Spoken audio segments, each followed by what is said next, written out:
Aquí el universo son 1.800 jueces y magistrados, de ahí el 80% decidieron participar en la consulta y de quienes participaron en la consulta, 85% determinaron ir a un paro que comenzó ayer. Los hechos. Para empezar, el primer hecho son los jueces y los magistrados los que están en paro. Y aquí no es la derecha atrás de ellos, Estados Unidos, son jueces y magistrados. ¿Así lo ves tú, Ignacio? Así lo veo, creo que primero que están en su derecho de manifestarse. Yo me he reunido tanto con la asociación, su presidente estuvo conmigo, platiqué con ella.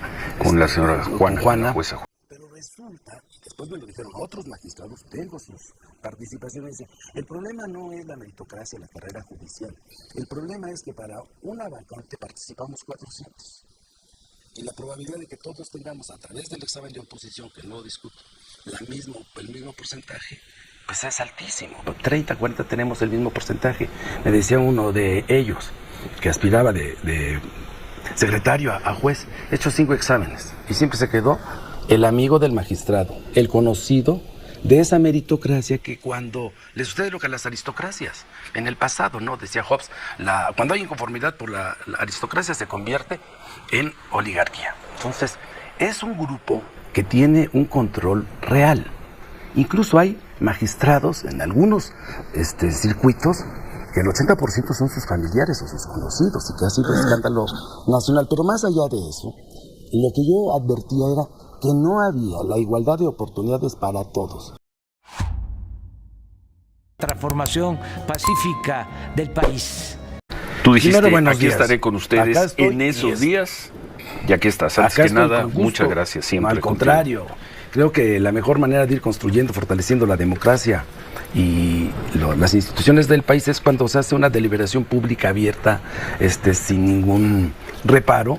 Escuchaba yo a Germán, me lo encontré aquí a la salida y puedo no coincidir con lo que él piensa porque tenemos pensamientos distintos. Él tuvo un tiempo en que coincidió con nosotros, a los 6 meses tomó otra decisión, hoy está nuevamente en Acción Nacional. Yo creo, porque lo conozco, y siempre debe haberse quedado en el PAN, creo que ese es su lugar natural, yo lo respeto.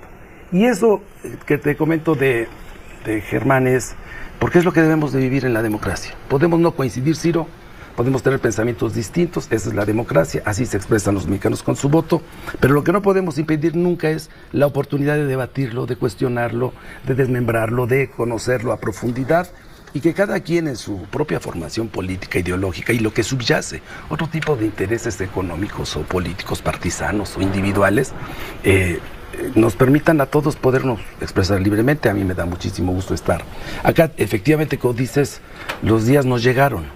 Ayer mismo ya la comisión en el INE determinó de manera 5-0 los resultados que conforme a la ley se dieron. Te lo digo con la mayor honestidad y de cara a los que nos escuchan y nos ven, decirte que teníamos un dictamen por unanimidad redactado de manera colegiada por todos los grupos parlamentarios excepto Movimiento Ciudadano, donde derivado de lo que sucedió en la 64 y en la actual 65 legislatura, cuando se hizo la composición de los grupos parlamentarios, se hablaba ya de la sobrerepresentación. Bueno, llevan 12 años, cada quien desde su posición y su circunstancia, hablando de la sobrerepresentación. Y propusimos que se modificara eso. No necesariamente con lo que proponía el presidente de la representación proporcional pura, directa, a través de listas en las entidades federativas, con relación a los 300 distritos, sino una nueva fórmula para la asignación de la representación proporcional, quitando el 8% de sobrerepresentación y modificando el concepto de coalición, que es los que ganan distritos de mayoría, y el concepto de plurinominal, que ya no es por coalición, que es por partido. Sin embargo, por un detalle ahí, con uno de los artículos que no tiene que ver nada con la manera de distribuir la representación proporcional, sino que tenía que ver con la alternancia de género en las dirigencias.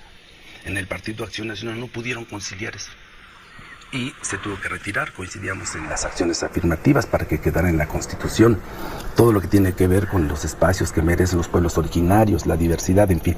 Pero lo que no coincidimos fue, y de última hora, faltando 1 hora para que pasara el pleno de la Cámara de Diputados, se vino abajo ese dictamen que ya contemplaba esto. Ellos lo saben, yo por eso les dije, incluso utilicé un término que lo hice de manera coloquial, señalando por qué hoy se estaban quejando de lo que en su momento tuvieron una oportunidad. Esa fue una. La otra fue la propuesta que envió el propio presidente de la República, que era mucho más cercana a reconocer el valor real que tiene el voto de los ciudadanos, eliminando el concepto tradicional de representación proporcional y que se votara por listas, de tal manera que si en el estado de Puebla, mi querida tierra, hay 16 distritos electorales, los más votados independientemente del partido, los 16 más votados son los que entraban de manera directa y ahí se considera ya a las minorías. Sin embargo, no prosperó, es lo que se conoció como el plan A, después fue plan B, ahora está como plan C, pero curiosamente la reforma político-electoral que ya trae la modificación a la distribución de la representación proporcional, en el plan C es la iniciativa número 18 del presidente de la República, no va a ser dictaminada. Y no va a ser dictaminada... No va a ser dictaminada ahora. Ahora, no va a ser dictaminada porque la Comisión de Gobernación cerró sus puertas y ya no pudo dictaminarse porque eran comisiones unidas. Gobernación, la Comisión de Reforma Electoral y la de Puntos Constitucionales. Entonces ya tenemos, para ir entrándole, a las 17 que vamos a dictaminar. Lo primero que ¿Que van a dictaminar? Que vamos Ahora. a terminar, ya vamos a dictaminar las 14. Y van a terminar de dictaminar. Nos faltan 3 la próxima semana. Entre el día de hoy vas a Guardia Nacional. Vamos a Guardia Nacional para que el transitorio que fue aprobado a propuesta de una diputada del PRI, amiga mía, y yo lo suscribí con ella, para prorrogar hasta el 2028 la presencia de las Fuerzas Armadas en tareas de seguridad pública en Guardia Nacional, ya queda adscrita directamente a la Secretaría de la Defensa Nacional, como están adscritas otras, las Fuerzas Aéreas, en fin, tiene varias. Y quedan áreas. 2 más. Y queda la reforma judicial, que está circulando el dictamen, que ha sido producto de un gran debate, muchas participaciones de especialistas, ministros. Y al cual le vamos a entrar ahora que vamos a entrar. regresemos del corte. ¿Cuándo lo presentan? Esa está programada para el día 26, lunes. El lunes. 26. Como lo sabes, hubo una consulta entre los jueces y magistrados federales, hubo una amplia participación, es un universo de 1,800 personas. Porque luego nos dicen, pero 35 millones de personas votando de junio. Sí, aquí el universo son 1,800 jueces y magistrados, de ahí el 80% decidieron participar en la consulta y de quienes participaron en la consulta, 85% determinaron ir a un paro que comenzó ayer. Los hechos. Para empezar, el primer hecho son los jueces y los magistrados los que están en paro. Y aquí no es la derecha atrás de ellos, Estados Unidos, son jueces y magistrados. ¿Así lo ves tú, Ignacio? Así lo veo, creo que primero que están en su derecho de manifestarse. Yo me he reunido tanto con la asociación, su presidente estuvo conmigo, platiqué con ella. Con la señora Juana, la jueza Juana. Juana, por cierto es paisana mía, es de Huachinango. Y me platicó su trayectoria, fui empático con ella, la reconozco. Le comentamos, platiqué con ella que iba a haber serias modificaciones tanto a los requisitos que estaban en la iniciativa del presidente, las del 5 como lo que iba a ser producto de los diálogos que yo le iba a escuchar. Y luego, en un segundo transitorio, poner todo el procedimiento para que le diera certeza de participación abierta, reconociendo experiencia, meritocracia de carrera judicial. Se lo comenté y que no iba a haber extensivo para todos los secretarios actuarios notificadores, los 53,000, que no son los 1,800, que también se quejaban, sobre todo los más de 5,000 secretarios, y hablé con ellos en lo individual, los que están asociados a cualquiera de los 2 sindicatos. Ellos me decían, mira, es que sí tiene razón la asociación de jueces y magistrados. Pero resulta, y después me lo dijeron otros magistrados, tengo sus participaciones, dicen, el problema no es la meritocracia, la carrera judicial. El problema es que para una vacante participamos 400. Y la probabilidad de que todos tengamos a través del examen de oposición, que no discuto, el mismo porcentaje, pues es altísimo. 30, 40 tenemos el mismo porcentaje.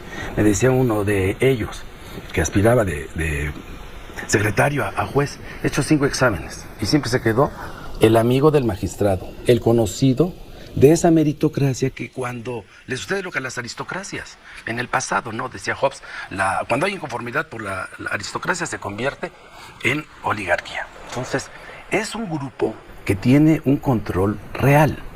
Incluso hay magistrados en algunos circuitos que el 80% son sus familiares o sus conocidos y que ha sido escándalo nacional. Pero más allá de eso, lo que yo advertía era que no había la igualdad de oportunidades para todos.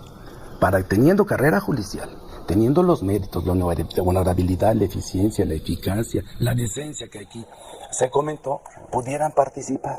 Ahora, esa posibilidad ya la tienen todos por igual, sin que estén sujetos a una decisión de un principio. Entiendo de una base que todos, por el hecho de ser jueces o ser magistrados, van a perder su posición, van a dejar de ser jueces y magistrados, independientemente del trabajo que hayan hecho. La reforma, si se aprueba en los términos que conocemos, pues si eres juez, te quedan 11 meses de aquí a junio, o te quedan 2 años, casi 3 años al 27, pero por ser juez, pierdes. No.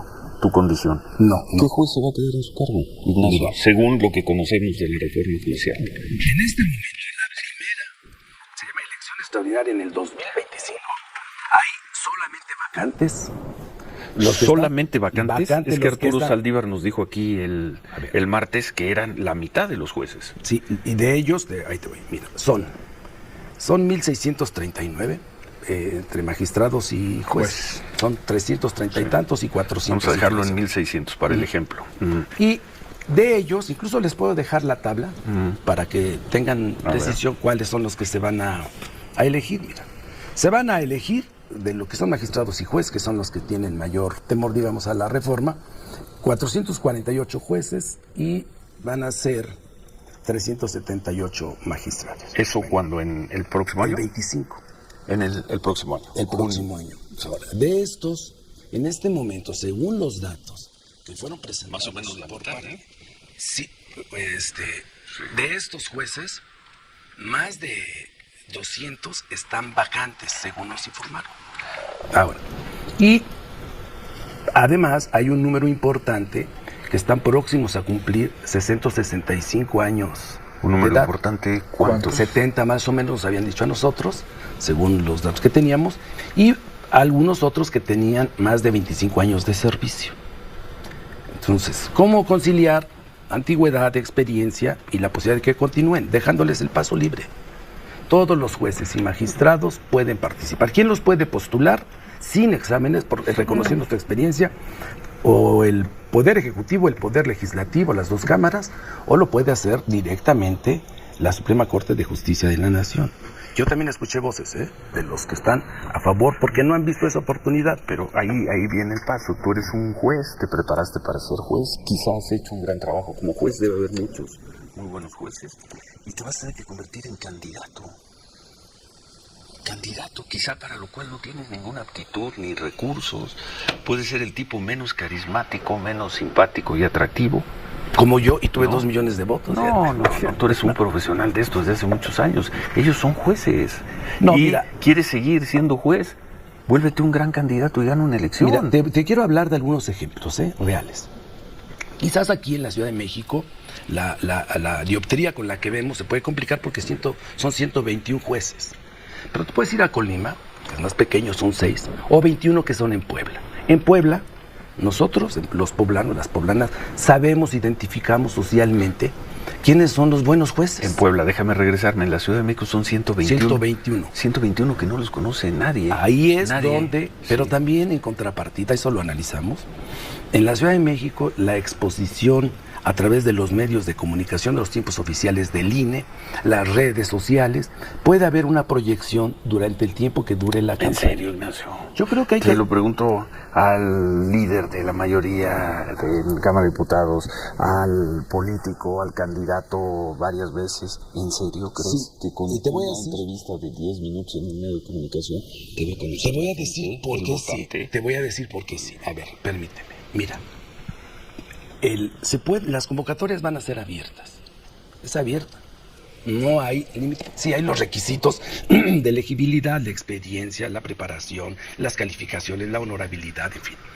Pero después pasan los que cubran los requisitos, un comité técnico ajeno a los poderes, electos y bajo el mayor escrutinio.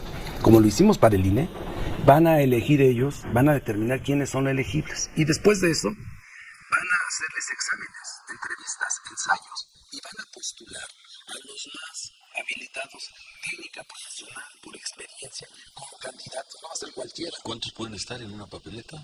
6. 6 por. Entonces, por ejemplo. 6 por qué, por entidad, por distrito, Por juzgado. 6 por juzgado, 6 por juzgado. Entonces parecería, se ve muy aparatoso al principio. Ya cuando la vas desagregando, la vas conociendo, te vas incorporándote a su contenido e interiorizarlo, se va diluyendo todas esas luces. Flaco favor le hicieron ayer en la mañanera al mostrar esa papeleta, ¿eh? Complejísimo. Tú ves esa papeleta y dices... Sí, el propio Arturo Saldívar lo reconoció. ¿Por quién? Fue el martes, ¿verdad? Sí. Fue el martes. Sí, porque es Vamos para la Ciudad de México. Vamos a pausa, volvemos.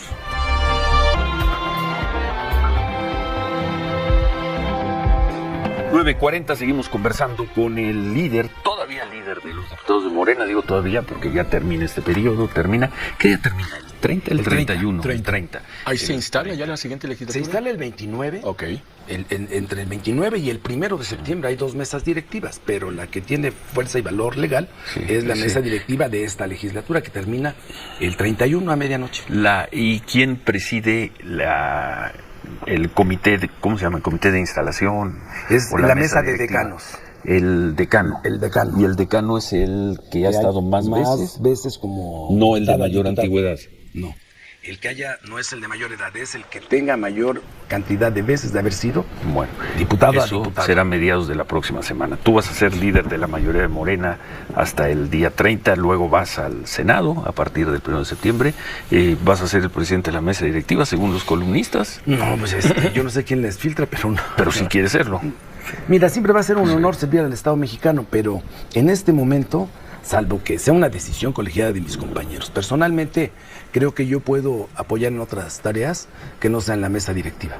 Será, siempre un honor y si es necesidad de mi grupo parlamentario, también no lo estás buscando, no estás trabajando para hacerlo. Un objetivo mío personal por el que me despierto cada mañana pensando en ser hoy presidente de la mesa directiva en el Senado de la República, no es así. Bueno, si no cambian las cosas, el líder de la mayoría, y vaya si será mayoría de Morena del Senado, será el senador Adán Augusto López, hasta donde entendemos, si no han cambiado las cosas. Sí, yo creo que el secretario de Gobernación, los gobernadores, senadores, diputado federal, exdiputado, tiene una amplia trayectoria, lo conocemos bien, tiene buen trato, es una persona que tiene sensibilidad, además es mi amigo, yo lo aprecio, yo creo que es un buen coordinador. Pero no estás trabajando para ser el presidente de la mesa directiva. Si se decide, lo serás, pero no estás trabajando para... No estoy trabajando para ser presidente de la mesa directiva, no he tenido oportunidad de reunirme, estoy concentrado 100% en terminar mi chamba como coordinador, estar pendiente con mis compañeras y compañeros de la Comisión de Puntos Constitucionales, haciendo trabajo, que es el que me toca, de coordinación política con los otros grupos parlamentarios para que transite el debate respetando las posiciones de mejor manera y que podamos concluir el trabajo de esta legislatura bien. Yo tengo un gran aprecio por todos los coordinadores. Hoy deja de ser coordinador presidente de la Junta Jorge Romero. Le deseo éxito como aspirante a ser dirigente del Partido Acción Nacional. Llega Noemí, que es una compañera nuestra, a ocupar la coordinación del grupo parlamentario. Por lo que reste tendremos reunión y le deseo éxito en estas 2 semanas. Siempre va a ser un honor coordinar un grupo parlamentario, que es la oposición más clara que tiene Morena Acción Nacional, ¿no? Entonces, recapitulando un poco, diputado, hoy queda listo el dictamen de la Guardia Nacional en los términos que se conocen. El lunes la discusión o la presentación del dictamen de la reforma del Poder Judicial, y quedaría pendiente ese de organismos autónomos que se anunció, se estaba proyectando para el día de mañana. La extinción de los organismos autónomos, llama la prensa. Sí, y puede quedar para el día de mañana o puede quedar para el día miércoles 28, ¿no? Entonces... Pero tiene que quedar. O que se tome la decisión por los ajustes que se le puedan hacer, que se quede pendiente, ¿no? Eso... Quedar pendiente quiere decir que se va al congelador con 17 iniciativas a votar. ¿Cuántas se votarían en 16. septiembre? Con 16 a votar eventualmente una en septiembre. Si no se dictamina estos organismos autónomos... Yo ahí quiero comentar algo, para que, digamos, dicen en la práctica, para ilustrar a la... Venga. Miren, las iniciativas del presidente de la República, las 18 iniciativas y las 2 legales,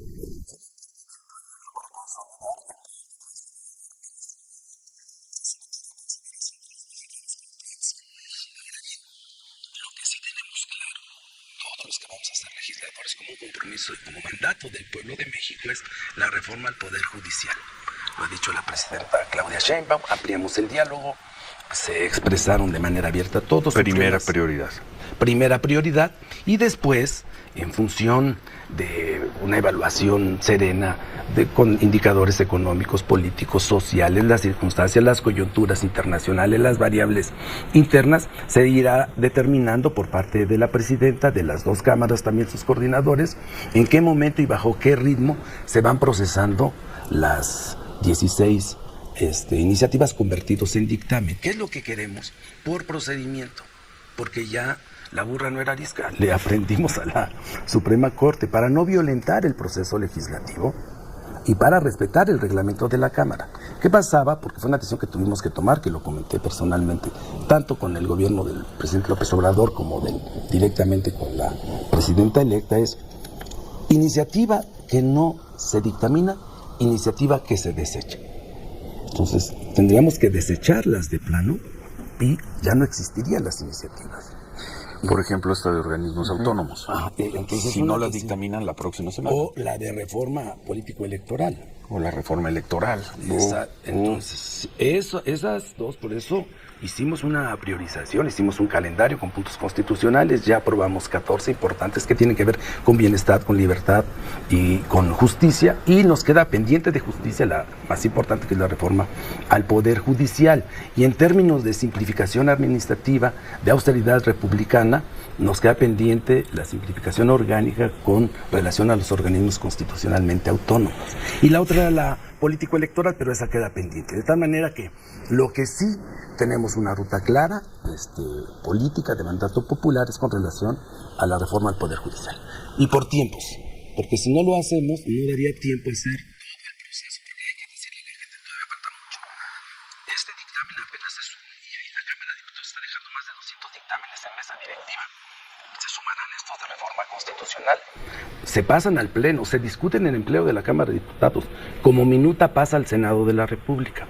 Y después el Senado de la República lo envía a los congresos de los estados, y los congresos de los estados tendrán que discutirlo para completar todo el ciclo de lo que se trata una reforma constitucional, hasta regresar a Cámara de Diputados para que se haga la declaratoria de reforma a la Constitución. Entonces es parte del proceso legislativo, porque luego queda la opinión, incluso con jueces, que me han dicho, espérense, es un dictamen. Ya hubo varios jueces, un magistrado que presentó ya un recurso. Digo, pero si no hay acto jurídico, es un dictamen, no hay nada. Espérense a que se concluya todo el proceso legislativo. Por eso parece adelantado. Porque